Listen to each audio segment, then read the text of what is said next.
ವಿದ್ಯಾರ್ಥಿಗಳೇ, ನಾವು ಕಳೆದ ಅವಧಿಯಲ್ಲಿ ಸಾಮಾಜಿಕ ಪರಿವರ್ತನೆ ಅಥವಾ ಸಾಮಾಜಿಕ ಬದಲಾವಣೆ ಅಂದ್ರೆ ಏನು, ಸಾಮಾಜಿಕ ಬದಲಾವಣೆಗೆ ಕಾರಣಾತ್ಮಕ ಅಂಶಗಳನ್ನು ನಾವು ಚರ್ಚೆ ಮಾಡ್ತಾ ಹೋಗಿದ್ದೀವಿ. ಪ್ರಸ್ತುತ ಅವಧಿಯಲ್ಲಿ ಸಂಸ್ಕೃತಿಯ ಸಂರಚನೆ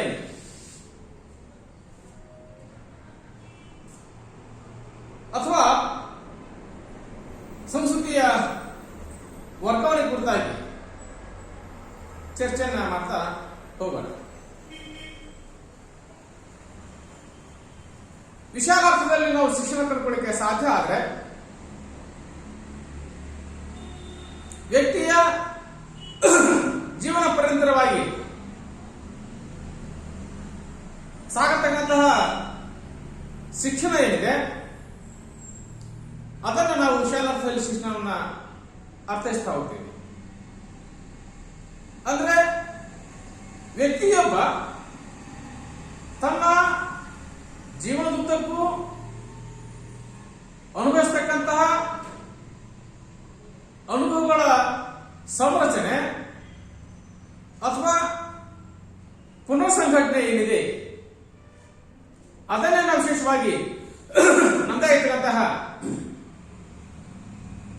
ವಿಶಾಲಾರ್ಥದಲ್ಲಿ ಶಿಕ್ಷಣ ಕಂಡುಕೊಳ್ಳಿಕ್ಕೆ ಸಾಧ್ಯ ಆಗ್ತದೆ.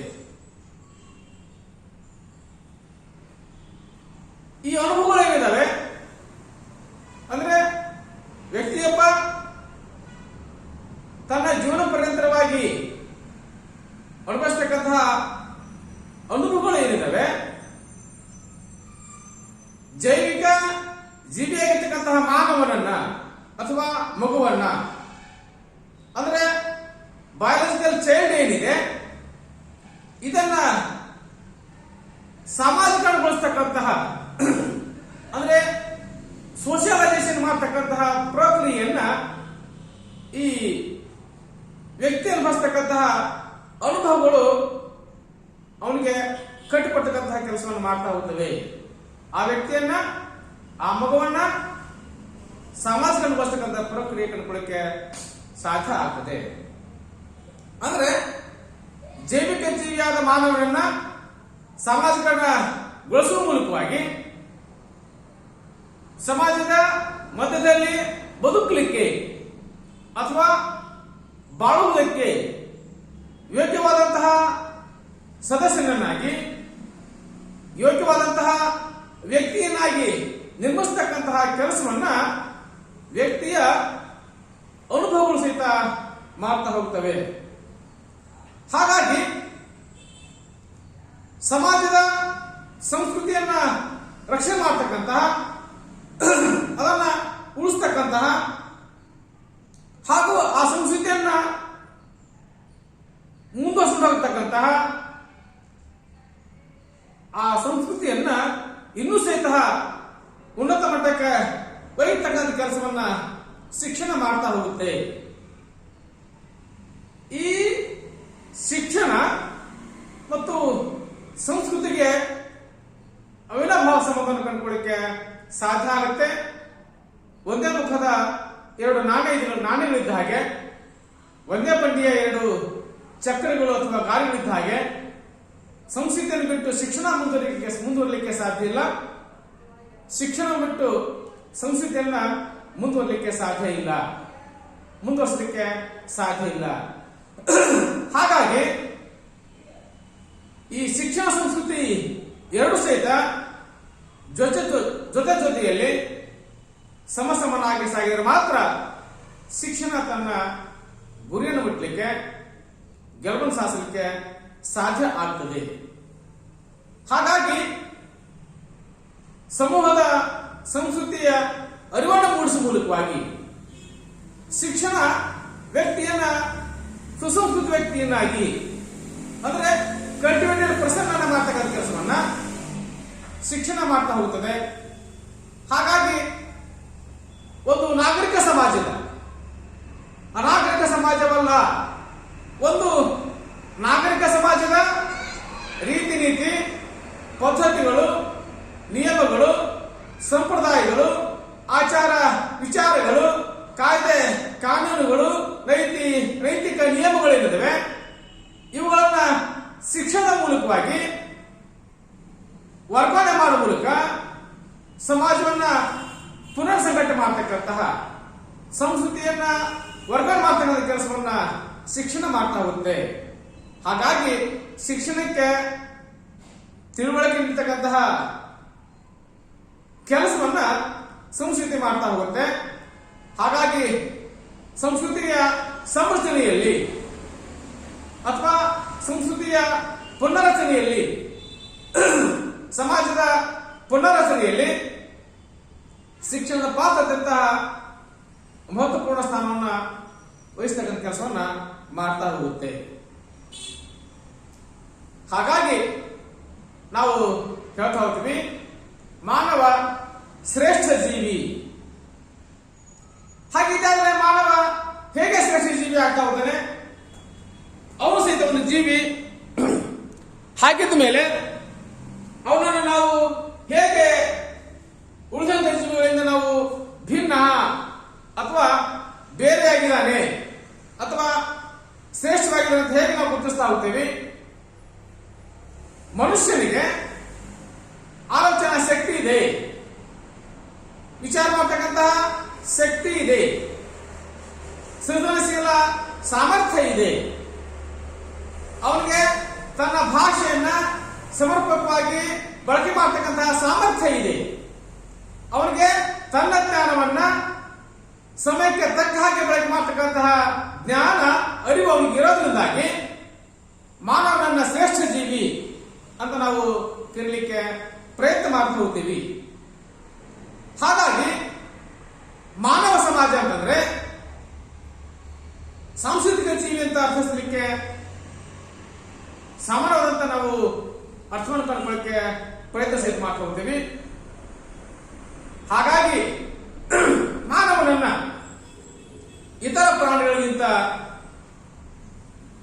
ಬೇರ್ಪಡಿಸ್ತಕ್ಕಂತಹ ಅಂಶ ಅಂತಂದ್ರೆ ಅವನು ಪಡ್ಕೊಂಡಿರ್ತಕ್ಕಂತಹ ಸಂಸ್ಕೃತಿ ಏನಿದೆ, ಅವನು ನಂಬಿರ್ತಕ್ಕಂತಹ ಆಚಾರ ವಿಚಾರ, ಪರಂಪರೆ, ಸಂಪ್ರದಾಯ, ನಂಬಿಕೆಗಳು, ನೈತಿಕ ನಿಯಮಗಳು, ಕಾನೂನುಗಳು, ಕಟ್ಟಳೆಗಳಿಗೆ ಅನುಗುಣವಾಗಿ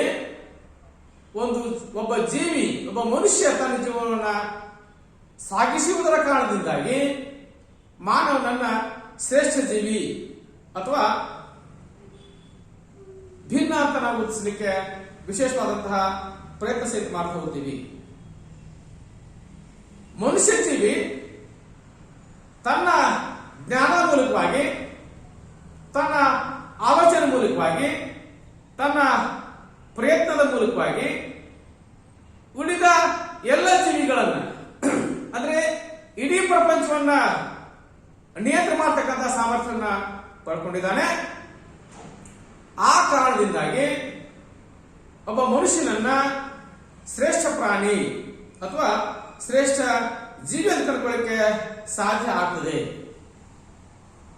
ನಿಸರ್ಗದ ಜೊತೆಯಲ್ಲಿ ಹೊಂದಿಕೊಳ್ಳುವ ಮೂಲಕ ಅದೇ ನಿಸರ್ಗವನ್ನ ತನ್ನ ನಿಯಂತ್ರಣದಲ್ಲಿಟ್ಟುಕೊಳ್ತಕ್ಕಂತಹ ಸಾಮರ್ಥ್ಯ ಮನುಷ್ಯನಿಗೆ ಇರುವ ಕಾರಣದಿಂದಾಗಿ ಮನುಷ್ಯನನ್ನ ನಾವು ಶ್ರೇಷ್ಠ ಜೀವಿ ಅಥವಾ ಸಮಾಜ ಜೀವಿ ಅಂತ ಕಂಡುಕೊಳ್ಳಕ್ಕೆ ವಿಶೇಷವಾದಂತಹ ಪ್ರಯತ್ನ ಸಹಿತ ಮಾಡ್ತಾ ಹೋಗ್ತೀವಿ.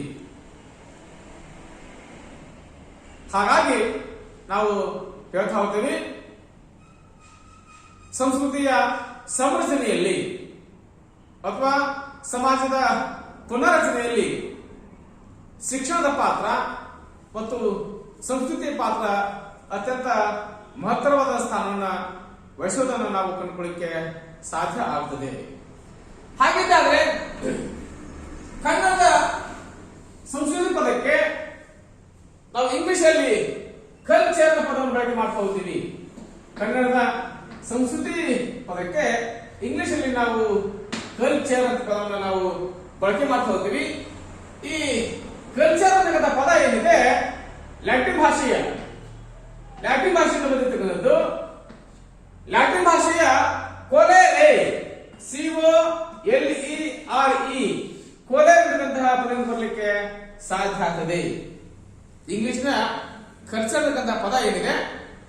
ಈ ಕಲ್ಚರ್ ಅನ್ನತಕ್ಕಂತಹ ಪದ ನಮಗೆ ಲ್ಯಾಟಿನ್ ಭಾಷೆಯ ಕೊಲೆರ್ ಎನ್ನುವಂತಹ ಪದದಿಂದ ಬರಲಿಕ್ಕೆ ಸಾಧ್ಯ ಆಗುತ್ತೆ.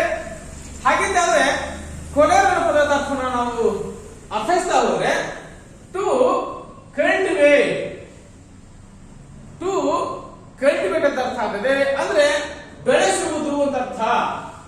ಟು ಕಲ್ಟಿವೇಟ್ ಅಂತಂದ್ರೆ ಬೆಳೆಸುವುದು. ಟು ಟಿಲ್ ದ ಸಾಯಿಲ್ ಅಂತ ಅರ್ಥ ಹೇಳ್ತಾ ಹೋಗ್ತೀವಿ ನಾವು. ಟು ಟಿಲ್ ದ ಸಾಯಿಲ್ ಅಂತ ಅಂದ್ರೆ ಕೃಷಿ ಮಾಡು, ಭೂಮಿಯನ್ನ ಹದ ಮಾಡ್ತಕ್ಕಂಥ ಹೇಗೆ ನಾವು ಮಾಡ್ತಾ ಹೋಗ್ತೀವಿ ಹಾಗೆ ಕೃಷಿ ಮಾಡ್ತಕ್ಕಂತಹ ವಿಧಾನ ಕಂಡುಕೊಳ್ಳಿಕ್ಕೆ ಸಾಧ್ಯ ಆಗ್ತದೆ. ಅರ್ಥ ಕೃಷಿ ಮಾಡೋದಲ್ಲ, ಭೂಮಿಯನ್ನ ಹದಗೊಳಿಸೋದಲ್ಲ. ಒಂದು ನಾಗರಿಕ ಸಮಾಜದ ಸಂಸ್ಕೃತಿ, ಪರಂಪರೆ, ಆಚಾರ ವಿಚಾರ, ಸಂಪ್ರದಾಯ, ನಂಬಿಕೆಗಳನ್ನ, ನೈತಿಕ ನಿಯಮಗಳನ್ನ, ನೈತಿಕ ಮೌಲ್ಯಗಳನ್ನ, ಕಾನೂನು ಕಟ್ಟಳೆಗಳನ್ನ ವಿಮರ್ಶೆ ಮಾಡುವ ಮೂಲಕವಾಗಿ ಅನವಶ್ಯಕವಾಗಿರ್ತಕ್ಕಂತಹ ನಂಬಿಕೆಗಳನ್ನ ತೊಡೆದು ಹಾಕುವ ಮೂಲಕವಾಗಿ ಅಥವಾ ವರ್ಜಿಸುವ ಮೂಲಕವಾಗಿ ನಾಗರಿಕ ಸಮಾಜಕ್ಕೆ ಅತ್ಯಂತ ಅಗತ್ಯವಾಗಿರ್ತಕ್ಕಂತಹ ಮಾನವೀಯ ಮೌಲ್ಯಗಳಿಗೆ ಯೋಗ್ಯವಾಗಿರ್ತಕ್ಕಂತಹ ನಂಬಿಕೆಗಳನ್ನ, ಪರಂಪರೆಗಳನ್ನ, ಆಚಾರ ವಿಚಾರಗಳನ್ನ, ನೈತಿಕ ಮೌಲ್ಯಗಳನ್ನ, ನಿಯಮಗಳನ್ನ ಹೆಚ್ಚು ಮಾಡತಕ್ಕಂಥದ್ದು ಅಥವಾ ಬೆಳೆಸ್ತಕ್ಕಂಥದ್ದು ಅಥವಾ ಅದನ್ನ ಕೃಷಿ ಮಾಡತಕ್ಕಂತಹ ಪ್ರಕ್ರಿಯೆ ಏನಿದೆ ಅಥವಾ ಬೆಳೆಸ್ತಕ್ಕಂತಹ ವಿಧಾನ ಏನಿದೆ ಅದನ್ನ ನಾವು ವಿಶೇಷವಾಗಿ ಕಲ್ಚರ್ ಅಂತ ಪದವನ್ನ ಅಥವಾ ಸಂಸ್ಕೃತಿ ಅಂತ ಪದಕ್ಕೆ ನಾವು ಅರ್ಥಿಸಲಿಕ್ಕೆ ಸಾಧ್ಯ ಆಗ್ತದೆ. ಆ ಹಿನ್ನೆಲೆಯಲ್ಲಿ ಟು ಕಲ್ಟಿವೇಟ್ ಮತ್ತು ಟು ಟಿಲ್ ದ ಸಾಯಿಲ್ ಅಂತ ನಾವು ಪದವನ್ನು ಬಳಕೆ ಮಾಡ್ತಾ ಹೋಗ್ತೀವಿ. ಟು ಕಲ್ಟಿವೇಟ್ ಅಂತಂದ್ರೆ ಮರಕ್ಕೆ ನೀರು ಹಾಕಿ ಬೆಳೆಸೋದಲ್ಲ, ಭೂಮಿಯನ್ನು ಹದ ಮಾಡಿ ಅದಕ್ಕೆ ಬಿತ್ತುವುದು ಸಹಿತ ಅಲ್ಲ. ಅದರ ಬದಲಾಗಿ ಒಂದು ನಾಗರಿಕ ಸಮಾಜದ ಆಚಾರ ವಿಚಾರ, ಪರಂಪರೆಗಳನ್ನ, ಸಂಪ್ರದಾಯಗಳನ್ನ, ನೈತಿಕ ನಿಯಮಗಳನ್ನ, ಕಾನೂನು ಕಟ್ಟಳೆಗಳನ್ನ, ಯೋಗ್ಯವಾದಗಳನ್ನ ಉಳಿಸಿಕೊಳ್ಳುವ ಮೂಲಕ ಅನವಶ್ಯಕವಾದಗಳನ್ನ ತ್ಯಜಿಸುವ ಮೂಲಕ ಅಥವಾ ವರ್ತಿಸ್ತಕ್ಕಂತಹ ಪ್ರಕ್ರಿಯೆ ಏನಿದೆ ಜೊತೆಗೆ ಯೋಗ್ಯವಾದವುಗಳನ್ನ ಇನ್ನೂ ಸಹಿತ ಹೆಚ್ಚು ಮಾಡತಕ್ಕಂಥ ಅಥವಾ ಬಳಸ್ತಕ್ಕಂತಹ ವಿಧಾನ ಏನಿದೆ ಅದನ್ನ ವಿಶೇಷವಾಗಿ ಕಲ್ಚರ್ ಅಥವಾ ಸಂಸ್ಕೃತಿ ಅಂತ ಕಂಡುಕೊಳ್ಳಿಕ್ಕೆ ಸಾಧ್ಯ ಆಗ್ತದೆ. ಇನ್ನ ವ್ಯಾಖ್ಯಾನ ಕಂಡುಕೊಳ್ಳಿಕ್ಕೆ ಸಾಧ್ಯ ಆದ್ರೆ ಸಮಾಜಶಾಸ್ತ್ರಜ್ಞ ಎ.ಬಿ. ಟೈಲರ್ ಪ್ರಕಾರ, ಎಡ್ವರ್ಡ್ ಬಿ ಟೈಲರ್ ಅವರ ಪ್ರಕಾರ ಸಂಸ್ಕೃತಿ ಅಂತಂದ್ರೆ ಜ್ಞಾನ, ನಂಬಿಕೆ, ಕಲೆ, ನೈತಿಕ ನಿಯಮ, ಕಾನೂನು, ರೂಢಿ ಮತ್ತು ಸಂಪ್ರದಾಯ. ಮಾನವನು ತನ್ನ ಸಮಾಜದ ಸದಸ್ಯನಾಗಿದ್ದು ಮತ್ತು ಸಾಧಿಸಿದ ಇನ್ನುಳಿದ ಸಾಮರ್ಥ್ಯಗಳನ್ನು, ನೈಪುಣ್ಯಗಳನ್ನು ಒಳಗೊಂಡಿರುವ ಅಖಂಡವಾದ ಒಂದು ಸಂಕೀರ್ಣ ವ್ಯವಸ್ಥೆ. ಎಡ್ವರ್ಡ್ ಬಿ ಟೈಲರ್ ಹೇಳ್ತಾ ಹೋಗ್ತಾರೆ, ವಾಟ್ ಈಸ್ ದ ಕಲ್ಚರ್ ಅಂತಂದ್ರೆ ಜ್ಞಾನ, ಒಂದು ನಾಗರಿಕ ಸಮಾಜದ ಜ್ಞಾನ, ನಂಬಿಕೆ, ಕಲೆ, ಚಿತ್ರಕಲೆ, ಶಿಲ್ಪಕಲೆ, ವಾಸ್ತುಶಿಲ್ಪ ಏನೆಲ್ಲ ಆಗಿರ್ಬೋದು, ಜೊತೆಗೆ ನಮ್ಮ ನೈತಿಕ ನಿಯಮಗಳು. ಒಂದು ಸಮಾಜ ಸಂವಿಧಾನಾತ್ಮಕ ನಿಯಮಗಳನ್ನಲ್ಲದೇ ತನ್ನ ಉಳಿವಿಕೆಗಾಗಿ, ತನ್ನ ಇರುವಿಕೆಗಾಗಿ, ತನ್ನ ಅಸ್ತಿತ್ವವನ್ನ ಸಾಬೀತುಪಡಿಸೋದಕ್ಕಾಗಿ ಒಂದು ಸಮಾಜ ಅಥವಾ ಒಂದು ಗುಂಪು, ಒಂದು ಸಮುದಾಯ ಏನಿದೆ ನಿರ್ದಿಷ್ಟವಾದಂತಹ ನೈತಿಕ ನಿಯಮಗಳನ್ನ ರೂಢಿಸಿಕೊಳ್ಳುವುದನ್ನು ಕಂಡುಕೊಳ್ಳಿಕ್ಕೆ ಸಾಧ್ಯ ಆಗ್ತದೆ. ಹಾಗಾಗಿ ನೈತಿಕ ನಿಯಮ, ಕಾನೂನು, ಸಂವಿಧಾನಾತ್ಮಕವಾದಂತಹ ಶಾಸನಗಳು, ರೂಢಿ ಅಂದ್ರೆ ನಾವು ಹಿಂದಿಂದ ಆಚರಿಸಿಕೊಂಡು ಬಂದಿರತಕ್ಕಂತಹ ಪದ್ಧತಿಗಳಿರುತ್ತವೆ ಅಥವಾ ರೂಢಿಗಳಿರುತ್ತವೆ ಅಥವಾ ಸಂಪ್ರದಾಯಗಳಿರುತ್ತವೆ ಮತ್ತು ಮಾನವನು ತನ್ನ ಸಮಾಜದ ಸದಸ್ಯನಾಗಿ ಸದಸ್ಯನಾಗಿದ್ದು ಮತ್ತು ಸಾಧಿಸಿದ ಇನ್ನುಳಿದ ಸಾಮರ್ಥ್ಯಗಳನ್ನು ನೈಪುಣ್ಯಗಳನ್ನು ಒಳಗೊಂಡಿರುವ ಅಖಂಡವಾದ ಒಂದು ಸಂಕೀರ್ಣ ವ್ಯವಸ್ಥೆ ಏನಿದೆ ಅದನ್ನು ನಾವು ವಿಶೇಷವಾಗಿ ಕಲ್ಚರ್ ಅಥವಾ ಸಂಸ್ಕೃತಿ ಅಂತ ಕಂಡುಕೊಳ್ಳಿಕ್ಕೆ ಸಾಧ್ಯ ಸಹಿತ ಆಗ್ತಾ ಹೋಗ್ತದೆ. ಇನ್ನ ಗ್ರಹಾಂ ವ್ಯಾಲ್ಸ್ ಹೇಳ್ತಾ ಹೋಗ್ತಾರೆ. ಗ್ರಹಾಂ ವ್ಯಾಲ್ಸ್ ಪ್ರಕಾರ ಕಂಡುಕೊಳ್ಳಿಕ್ಕೆ ಸಾಧ್ಯ ಆದ್ರೆ ಸಂಸ್ಕೃತಿಯು ಸಾಂಪ್ರದಾಯಿಕವಾಗಿ ಬಂದ ಪದ್ಧತಿಗಳ, ಜೀವನ ಮೌಲ್ಯಗಳ ಮತ್ತು ಆದರ್ಶಗಳ ಸಂಗ್ರಹ. ಅದಕ್ಕೆ ಹೇಳ್ತಾ ಹೋಗ್ತಾರೆ he was a culture person. This is a cultural family. ಅಂದ್ರೆ ನನ್ನ ಕುಟುಂಬ ಬೆಳೆದು ಬಂದಂತಹ ಹಿನ್ನೆಲೆಯ ಆಧಾರದ ಮೇಲೆ, ಆ ವ್ಯಕ್ತಿ ಬೆಳೆದು ಬಂದಂತಕ್ಕಂತಹ ಹಿನ್ನೆಲೆಯ ಆಧಾರದ ಮೇಲೆ, ಅವನ ಜೀವನವನ್ನ ಆಧರಿಸಿ ಬೇರೆ ಹೇಳ್ತಕ್ಕಂಥ ಮಾತು he was a cultural person. This is a cultural family. ಇದು ಸಂಸ್ಕೃತಿಯನ್ನ ಹೊಂದಿರತಕ್ಕಂಥ ಕುಟುಂಬ, ಇವನು ಸುಸಂಸ್ಕೃತ ವ್ಯಕ್ತಿ ಅನ್ನೋದನ್ನ ಕಂಡುಕೊಳ್ಳಕ್ಕೆ ಸಾಧ್ಯ ಆದ್ರೆ ಸಮಾಜಶಾಸ್ತ್ರಜ್ಞ ಗ್ರಹಾಂ ವ್ಯಾಲ್ಸ್ ಹೇಳ್ತಕ್ಕಂಥ ಮಾತು ನಿಜವಾಗಲಿಕ್ಕೆ ಸಾಧ್ಯ ಆಗ್ತದೆ.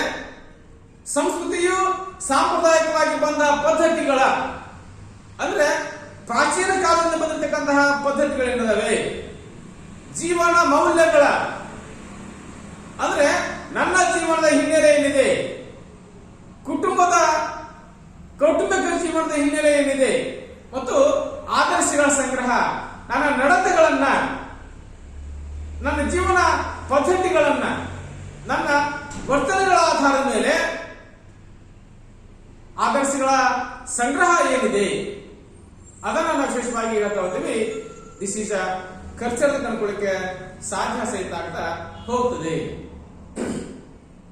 ಇನ್ನೂ ಸಹಿತ ಕಂಡುಕೊಳ್ಳಿಕ್ಕೆ ಸಾಧ್ಯ ಆದ್ರೆ ಸಮಾಜಶಾಸ್ತ್ರಜ್ಞ ಮೆಕೆಬರ್ ಮತ್ತು ಪೇಜ್ ಹೇಳ್ತಾ ಹೋಗ್ತಾರೆ. ವಾಟ್ ಇಸ್ ಕಲ್ಚರ್ ಅಂತಂದ್ರೆ ಸಂಸ್ಕೃತಿಯು ನಮ್ಮ ಜೀವನ ಶೈಲಿಯ ಮೌಲ್ಯಗಳ, ಭಾವನಾತ್ಮಕ ಬಂಧಗಳ ಹಾಗೂ ಬೌದ್ಧಿಕ ಸಾಧನೆಗಳ ಪ್ರಪಂಚ. ಹಾಗಾಗಿ ಸಂಸ್ಕೃತಿಯು ನಮ್ಮ ಜೀವನ ಶೈಲಿ ಮೇಲೆ ಪ್ರಭಾವ ಬೀರ್ತಾ ಹೋಗುತ್ತೆ. ಮೌಲ್ಯಗಳ, ಭಾವನಾತ್ಮಕ ಬಂಧಗಳ, ಎಮೋಷನಲ್ ಕಮಿಟ್ಮೆಂಟ್ ಅಂತ ಹೇಳ್ತಾ ಹೋಗ್ತೀವಿ ನಾವು. ಭಾವನಾತ್ಮಕ ಬದ್ಧತೆ ಹೇಳಲಿಕ್ಕೆ ಸಾಧ್ಯ ಆಗ್ತದೆ. ಜೊತೆಗೆ ಬೌದ್ಧಿಕ ಸಾಧನೆಗಳ ಪ್ರಪಂಚ ಅನ್ನೋದನ್ನು ಕಂಡುಕೊಳ್ಳಿಕ್ಕೆ ಸಾಧ್ಯ ಆಗ್ತದೆ ಅಕಾರ್ಡಿಂಗ್ ಟು ಮೆಕೆವರ್ ಪೇಜ್ ಪ್ರಕಾರ. ಹಾಗಾಗಿ ಗಾಂಧೀಜಿ, ರಾಷ್ಟ್ರಪಿತ ಮಹಾತ್ಮ ಗಾಂಧೀಜಿ ಹೇಳ್ತಾ ಹೋಗ್ತಾರೆ, ಸಂಸ್ಕೃತಿಯ ತಳಹದಿ ಪ್ರಥಮವಾಗಿದ್ದು ಇದು ವ್ಯಕ್ತಿಯ ಸೂಕ್ತ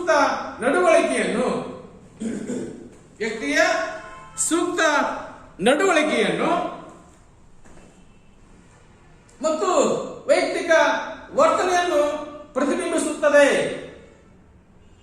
ನಾವು ಹೇಗೆ ನಡೆದುಕೊಳ್ಳುತ್ತೇವೆ, ನಮ್ಮ ಉಡುಪು ಎಂಥದ್ದು ಎನ್ನುವುದನ್ನು ನಮ್ಮ ಸಂಸ್ಕೃತಿ ಅಭಿವ್ಯಕ್ತಗೊಳಿಸುತ್ತದೆ. ಇದು ಬಾಹ್ಯ ಸಂಸ್ಕೃತಿಯ ಪ್ರತೀಕ. ಅಂದ್ರೆ ಒಬ್ಬ ವ್ಯಕ್ತಿಯ ವರ್ತನೆ, ಅವನ ಉಡುಪು ಏನಿದೆ, ಇದು ವ್ಯಕ್ತಿಯ ಬಾಹ್ಯ ಸಂಸ್ಕೃತಿ ಆಗಲಿಕ್ಕೆ ಸಾಧ್ಯ ಆದ್ರೆ ನಾವು ಅತಿಥಿಗಳನ್ನ ಸತ್ಕರಿಸುವ ರೀತಿ, ಮತ್ತೊಬ್ಬರನ್ನು ನೋಡುವ ದೃಷ್ಟಿಕೋನ, ಹಿರಿಯರು ಮತ್ತು ಹಾಗೂ ಗುರುಗಳ ಬಗ್ಗೆ ನಮ್ಮ ವರ್ತನೆ ಹೇಗಿದೆ ಎನ್ನುವುದು ಅಂತರಂಗದ ಸಂಸ್ಕೃತಿಯ ಪ್ರತೀಕ.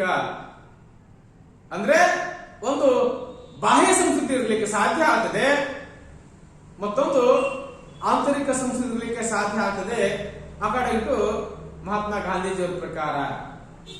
ಅಂದ್ರೆ ವ್ಯಕ್ತಿಯ ನಡತೆಗೆ ಮತ್ತು ನುಡಿಗೆ ಸಾಮರ್ಥ್ಯಕ್ಕೆ ಸಾಧ್ಯ ಆಗಬೇಕು ಅಂತಕ್ಕಂಥದ್ದು ಮಹಾತ್ಮ ಗಾಂಧೀಜಿಯವರ ಪ್ರಕಾರ ಸಂಸ್ಕೃತಿ ಕಂಡುಕೊಳ್ಳಿಕ್ಕೆ ಸಾಧ್ಯ ಆಗ್ತದೆ.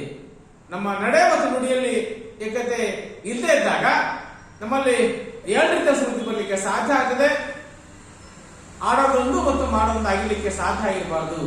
ಹಾಗಾಗಿ ನಮ್ಮ ವರ್ತನೆ ಮತ್ತು ನಮ್ಮ ಉಡುಪು ಏನಿದೆ ಇದು ವ್ಯಕ್ತಿಯ ಬಾಹ್ಯ ಸಂಸ್ಕೃತಿ ಪ್ರತೀಕ ಆಗಲಿಕ್ಕೆ ಸಾಧ್ಯ. ಆದ್ರೆ ನಾವು ಮನೆ ಬಂದಂತ ಅತಿಥಿಗಳನ್ನ ಸತ್ಕರಿಸ್ತಕ್ಕಂತಹ ರೀತಿ, ಮತ್ತೊಬ್ಬರನ್ನ ನೋಡ್ತಕ್ಕಂತಹ ದೃಷ್ಟಿಕೋನ, ನಮ್ಮ ಹಿರಿಯರು ಮತ್ತು ನನಗೆ ಪಾಠ ಮಾಡಿದ ಶಿಕ್ಷಣ ನೀಡತಕ್ಕಂತಹ ಗುರುಗಳ ಬಗ್ಗೆ ನಮ್ಮ ವರ್ತನೆ ಹೇಗಿದೆ ಅಂತಕ್ಕಂಥದ್ದನ್ನ ನಮ್ಮ ಆಂತರಿಕ ಸಂಸ್ಕೃತಿ ತಿಳಿಸಲಿಕ್ಕೆ ಸಾಧ್ಯ ಆಗ್ತದೆ. ನಾವು ವಿಶೇಷವಾಗಿ ಹೇಳ್ತಾ ಹೋಗ್ತೀವಿ. ಹಾಗಿದ್ದರೆ ಸಂಸ್ಕೃತಿಯ ಸಂರಚನೆ ಅಥವಾ ವರ್ಗಾವಣೆ, ಕಲ್ಚರಲ್ ಟ್ರಾನ್ಸ್ಮಿಷನ್ ಅಂತ ಹೇಳ್ತಾ ಹೋಗ್ತೀವಿ ನಾವು. ಕಲ್ಚರಲ್ ಟ್ರಾನ್ಸ್ಮಿಷನ್ ಅಂತ ಸಾಂಸ್ಕೃತಿಕ ವರ್ಗಾವಣೆ ಅಥವಾ ಸಂರಚನೆ ಕಂಡುಕೊಳ್ಳಿಕ್ಕೆ ಸಾಧ್ಯ ಆದ್ರೆ ಒಂದೆಡೆಯಿಂದ ಮತ್ತೊಂದೆಡೆಗೆ ವರ್ಗಾಯಿಸುವುದು, ಒಂದು ಸ್ಥಳದಿಂದ ಮತ್ತೊಂದು ಸ್ಥಳಕ್ಕೆ, ಒಂದು ಕಡೆಯಿಂದ ಮತ್ತೊಂದು ಕಡೆಗೆ ವರ್ಗಾವಣೆ ಮಾಡತಕ್ಕಂತಹ ಪ್ರಕ್ರಿಯೆ ಏನಿದೆ ಅದನ್ನ ವಿಶೇಷವಾಗಿ ಸಂಸ್ಕೃತಿಯ ವರ್ಗಾವಣೆ ಅಥವಾ ಸಂರಚನೆ ಕಂಡುಕೊಳ್ಳಿಕ್ಕೆ ಸಾಧ್ಯ ಆಗ್ತದೆ. ಹಾಗಾಗಿ ಒಂದು ಪೀಳಿಗೆಯಿಂದ ಅಂದ್ರೆ ಒಂದೆಡೆಯಿಂದ ಮತ್ತೊಂದೆಡೆಗೆ ಅಂತಂದ್ರೆ ಸ್ಥಳದಿಂದ ಸ್ಥಳಕ್ಕೆ ಅಲ್ಲ, ಅದರ ಬದಲಾಗಿ ಒಂದು ಪೀಳಿಗೆಯಿಂದ ಮತ್ತೊಂದು ಪೀಳಿಗೆಗೆ, ಇನ್ನೊಂದು ಪೀಳಿಗೆಗೆ ವರ್ಗಾವಣೆ ಮಾಡತಕ್ಕಂತಹ ವಿಧಾನ ಕಂಡುಕೊಳ್ಳಿಕ್ಕೆ ಸಾಧ್ಯ ಆಗ್ತದೆ.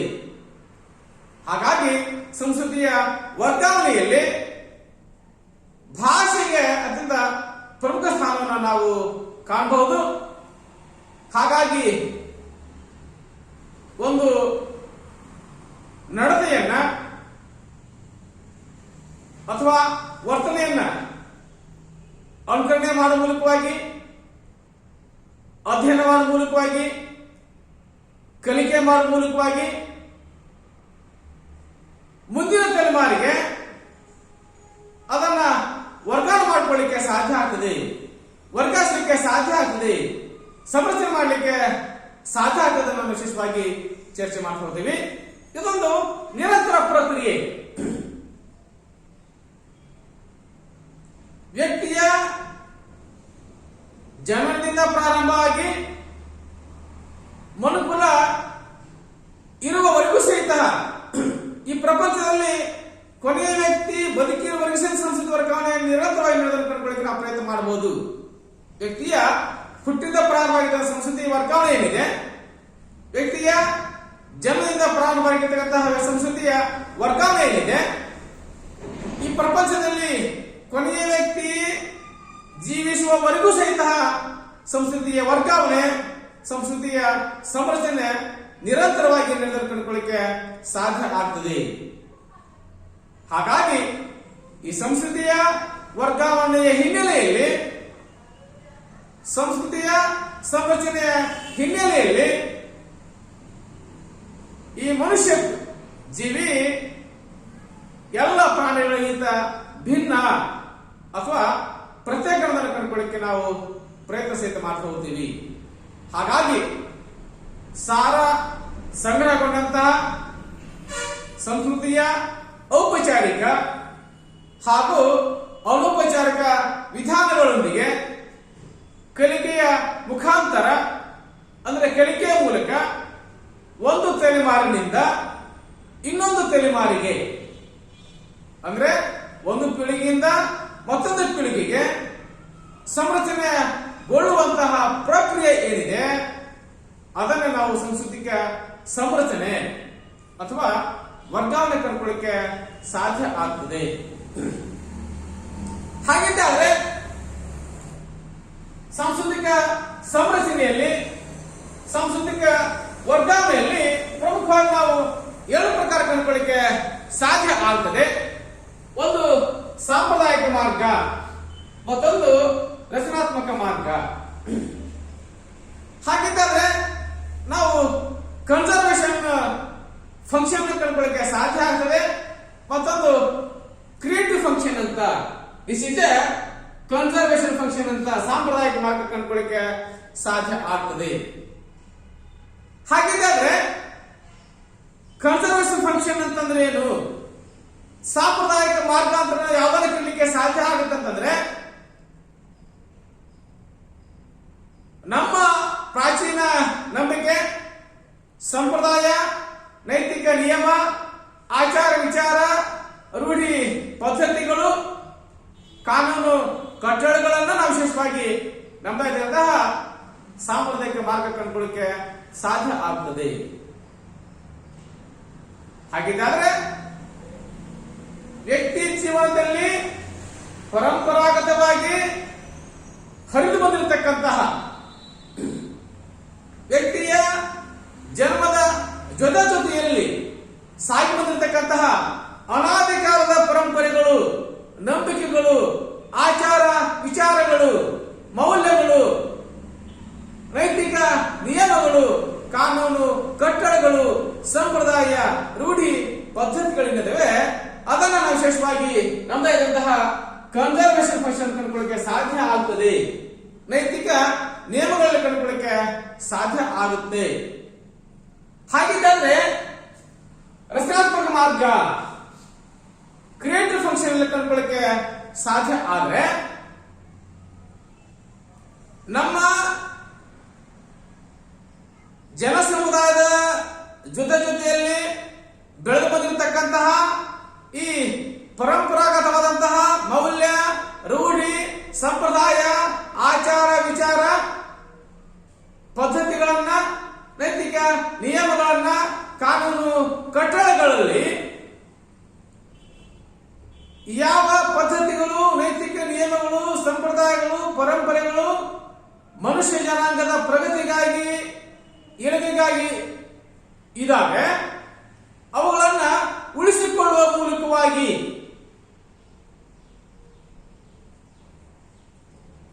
ಯಾವ ಮನುಷ್ಯನ ಪ್ರಗತಿಯನ್ನ ಕಾಣಲಿಕ್ಕೆ ಸಾಧ್ಯ ಆಗುವುದಿಲ್ಲ, ಯಾವ ಮೂಢನಂಬಿಕೆ ಇದ್ದಾವೆ, ಯಾವ ನಿಯಮಗಳು, ಸಂಪ್ರದಾಯ, ಪರಂಪರೆ, ಆಚಾರ ವಿಚಾರ, ಅಂಧಶ್ರದ್ಧೆ, ಮೂಢನಂಬಿಕೆಗಳಾಗಿದ್ದಾವೆ, ಅವುಗಳನ್ನ ವರ್ತಿಸುವ ಮೂಲಕವಾಗಿ, ಅವುಗಳನ್ನ ತ್ಯಜಿಸುವ ಮೂಲಕವಾಗಿ ಸಮಾಜವನ್ನು ಕಟ್ತಕ್ಕಂತಹ ಪ್ರಕ್ರಿಯೆ,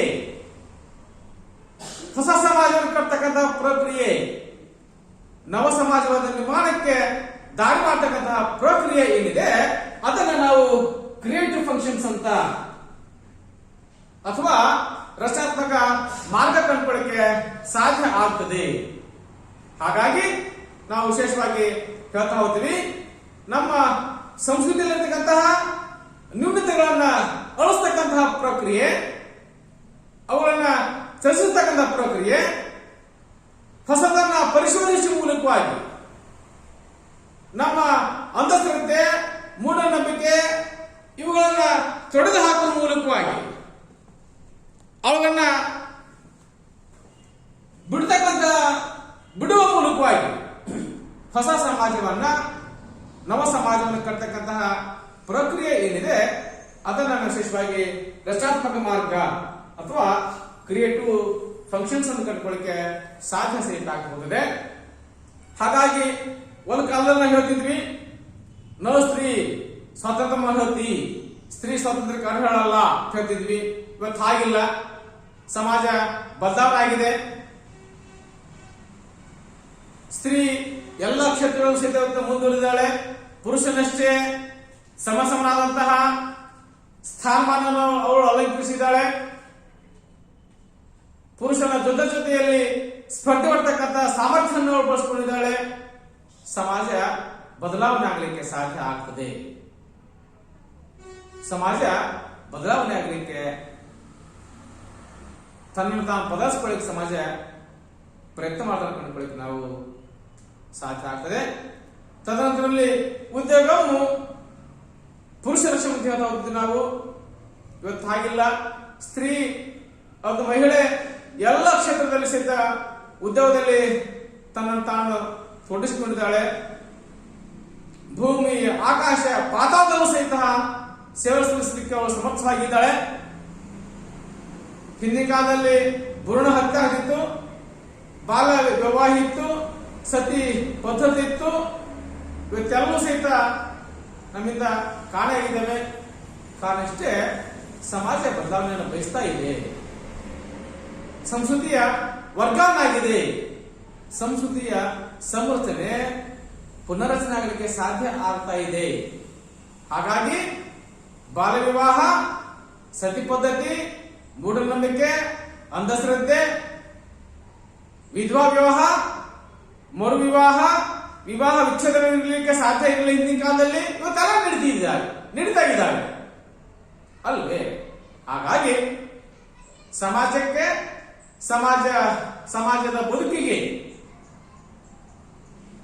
ಯಾವ ಯೋಗ್ಯವಾಗ್ತವೆ ಅವುಗಳನ್ನ ಉಳಿಸ್ಕೋತಕ್ಕಂಥ ಪ್ರಕ್ರಿಯೆ, ಯಾವ ಅನಗತ್ಯವಾಗಿದ್ದಾವೆ, ಯಾವ ಹೊರೆಯಾಗಿದ್ದಾವೆ, ಯಾವ ಮೂಢನಂಬಿಕೆಯಾಗಿದ್ದಾವೆ, ಯಾವ ಅಂಧಶ್ರದ್ಧೆಗಳಾಗಿದ್ದಾವೆ, ಯಾವ ತಪ್ಪು ಕಲ್ಪನೆಗಳಾಗಿದ್ದಾವೆ, ಅವುಗಳನ್ನ ಬಿಡುವ ಮೂಲಕವಾಗಿ ಹೊಸ ಸಮಾಜವನ್ನ, ಸಮ ಸಮಾಜವನ್ನ, ನವ ಸಮಾಜವನ್ನು ಕಟ್ಟತಕ್ಕಂತಹ ಪ್ರಕ್ರಿಯೆ ಏನಿದೆ ಅದನ್ನು ನಾವು ವಿಶೇಷವಾಗಿ ರಚನಾತ್ಮಕ ಮಾರ್ಗ ಅಥವಾ ಕ್ರಿಯೇಟಿವ್ ಫಂಕ್ಷನ್ಸ್ ಅನ್ನು ಕಂಡುಕೊಳ್ಳಿಕ್ಕೆ ಸಾಧ್ಯ ಆಗ್ತದೆ.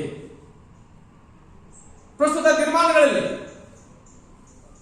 ಇಂದು ತಾಂತ್ರಿಕ ಯುಗ, this is a technical age ಅಂತ ನಾವು ಹೇಳ್ತಾ ಹೋಗ್ತೀವಿ.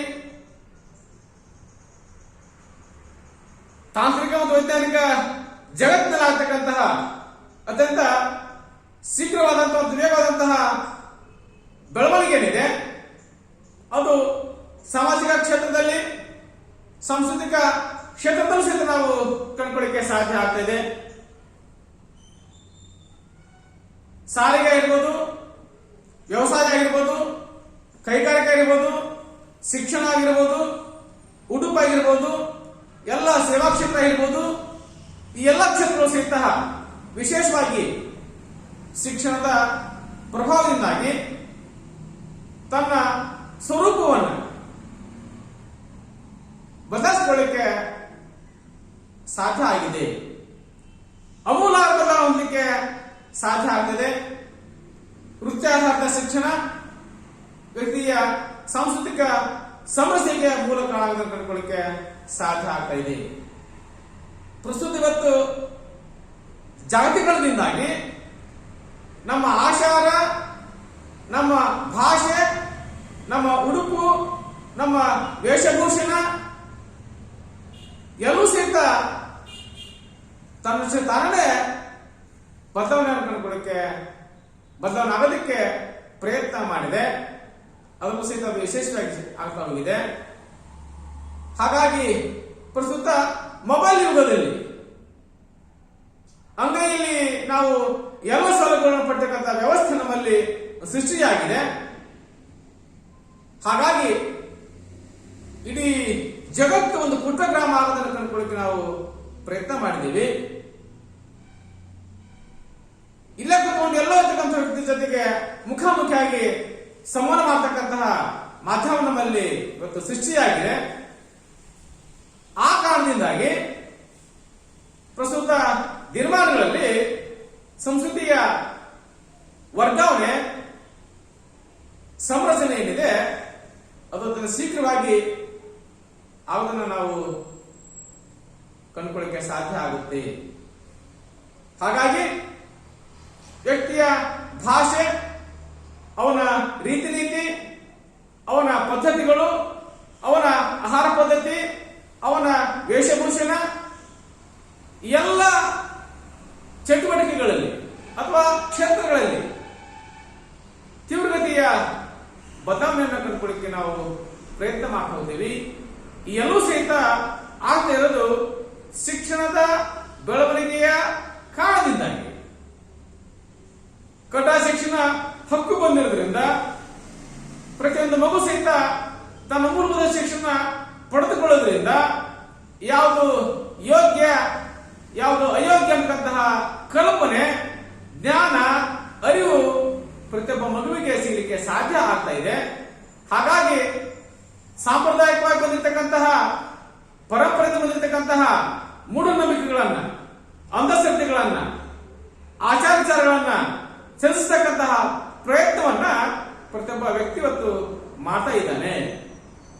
ಹಾಗಾಗಿ ಔಪಚಾರಿಕ ಶಿಕ್ಷಣದ ಪ್ರಮುಖ ಮಾಧ್ಯಮಗಳಾಗಿರ್ತಕ್ಕಂತಹ ಶಾಲಾ ಕಾಲೇಜುಗಳಾಗಿರ್ಬೋದು, ಅನೌಪಚಾರಿಕ ಮಾಧ್ಯಮಗಳಾಗಿರ್ತಕ್ಕಂತಹ ಕುಟುಂಬ ಮತ್ತು ಸಮಾಜ ಆಗಿರ್ಬೋದು, ಸಾಂಪ್ರದಾಯಿಕವಾದ ಶಿಕ್ಷಣ ಮಾಧ್ಯಮ ಆಗಿರ್ತಕ್ಕಂತಹ ಮುಕ್ತ ಶಾಲೆ, ಮುಕ್ತ ವಿಶ್ವವಿದ್ಯಾಲಯ ಆಗಿರ್ಬೋದು, ಅಥವಾ ಮಾಸ್ ಮೀಡಿಯಾ ಸಮೂಹ ಮಾಧ್ಯಮಗಳಾಗಿರ್ಬೋದು, ಪತ್ರಿಕೆಗಳಾಗಿರ್ಬೋದು, ಟಿವಿಗಳಾಗಿರ್ಬೋದು, ಈ ಎಲ್ಲವೂ ಸಹಿತ ನಮ್ಮದಾದಂತಹ ಈ ಸಂಸ್ಕೃತಿಯ ವರ್ಗಾವಣೆಯಲ್ಲಿ, ಸಾಂಸ್ಕೃತಿಕ ಸಂರಚನೆಯಲ್ಲಿ, ಸಂಸ್ಕೃತಿಯ ಪುನರ್ರಚನೆಯಲ್ಲಿ ಅತ್ಯಂತ ಪ್ರಮುಖವಾದಂತಹ ಪಾತ್ರವನ್ನು ವಹಿಸ್ತಾ ಹೋಗೋದನ್ನು ಕಂಡುಕೊಳ್ಳಿಕ್ಕೆ ಸಾಧ್ಯ ಆಗ್ತದೆ. ಅದರಲ್ಲೂ ಸಹಿತ ಸಮೂಹ ಮಾತನಾಗಿರ್ತಕ್ಕಂತಹ ಈ ಪತ್ರಿಕೆ, ಟಿವಿಗಳು ಮತ್ತು ಇಂಟರ್ನೆಟ್ ವ್ಯವಸ್ಥೆ ಏನಿದೆ, ಅಂತರ್ಜಾಲ ವ್ಯವಸ್ಥೆ ಏನಿದೆ, ನಮಗೆ ಅತ್ಯಂತ ಪ್ರಭಾವಶಾಲಿ ಮಾಧ್ಯಮವನ್ನಾಗಿ ಇವತ್ತು ನಾವು ಬಳಕೆ ಮಾಡ್ತಿದ್ದೀವಿ. ಹಾಗಾಗಿ ಪತ್ರಿಕೆ, ನಮ್ಮದಾಗಿರುವಂತಹ ದೂರದರ್ಶನ ಮತ್ತು ಅಂತರ್ಜಾಲ ಸೇವೆಯಿದೆ, ಇದರ ಪಾತ್ರ ಸಂಸ್ಕೃತಿಯ ವರ್ಗಾವಣೆಯಲ್ಲಿ ಅತ್ಯಂತ ಪ್ರಭಾವವನ್ನು ಕಂಡುಕೊಳ್ಳಕ್ಕೆ ಸಾಧ್ಯ ಆಗ್ತದೆ ಅನ್ನೋದನ್ನು ವಿಶೇಷವಾಗಿ ಅರ್ಥೈಸ್ತಾ ಹೋಗ್ತೀವಿ. ಆ ಹಿನ್ನೆಲೆಯಲ್ಲಿ ಪ್ರಸ್ತುತ ದಿನಮಾನಗಳಲ್ಲಿ ಸಂಸ್ಕೃತಿಯ ಸಂರಚನೆ ಇರ್ಬೋದು, ಸಂಸ್ಕೃತಿಯ ವರ್ಗಾವಣೆ ಇರ್ಬೋದು, ಅತ್ಯಂತ ಶೀಘ್ರಗತಿಯಲ್ಲಿ ಬದಲಾವಣೆ ಕಂಡುಕೊಳ್ಳಕ್ಕೆ ಸಾಧ್ಯ ಆಗ್ತದೆ. ಎಲ್ಲರಿಗೂ ಧನ್ಯವಾದ.